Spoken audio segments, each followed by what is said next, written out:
Hey guys! Welcome to my YouTube channel! So, andito pala kami ngayon sa Karsada. Yan, ang mga kasama ko. Yan o. Ba? Galing silang eskwelahan at sinundo ko lang sila. Yan sila guys. Pauwi na kasi kami kasi dito kami dadaan sa shortcut. So, yan ang dadaanan namin. So, yan ang dadaanan namin. Ba? Sobrang gulo lang dadaanan namin, no? Ano? Ayan guys, ang dadaanan namin ngayon dito sa aming daan na mahirap. Yan.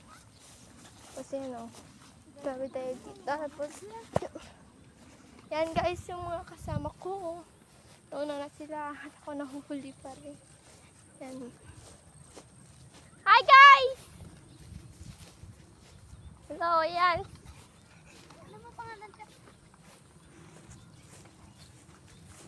Ayan sila guys, oh. Ito kami lang sa Dayaw. Ganda lang view dito guys. Ayan ang bundok ko. Pwede ko sa inyo. Hindi pa na makita yun yung bundok ko. Yan, diba bundok yun?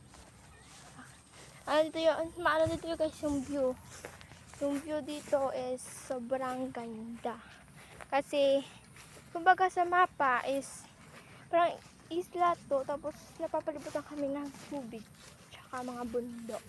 So kaya maganda yung view dito sa Capiz. Kaya pumunta na kayo dyan mga taga Capiz non. Punta na kayo sa aming lugar. Joke lang. May lugar talaga. So yan, hindi naman in-encourage ko lang yung kung saan ako ngayon. Kasi gusto ko na-experience. Kaya lang awesome. Fan din ako nun sa si Jeremiah. Tapos, yan. Gusto ko rin silang ma-meet kaso sabi nila kasi sa Palawan sila. So, yung ginagawa kasi nila parang, I think, parang adventure sila. Mga kanong bagay. So, yan din nila namin guys. O, diba? Nabalaan dyan sa ganyang sitwasyon na dalaanan. Pero, tayo, go lang. Push natin. No choice tayo eh. So, tayong madaan ng mabilis. Ito na talagang pinakamabilis na daanan. Kasi, yung bahay namin is, ayun pa. Sobrang layo pa guys. So, yan. Sobrang layo. Pinapawisan ng ako. So, tapos ayun na sila guys. Oh, nauna na sa akin na yun.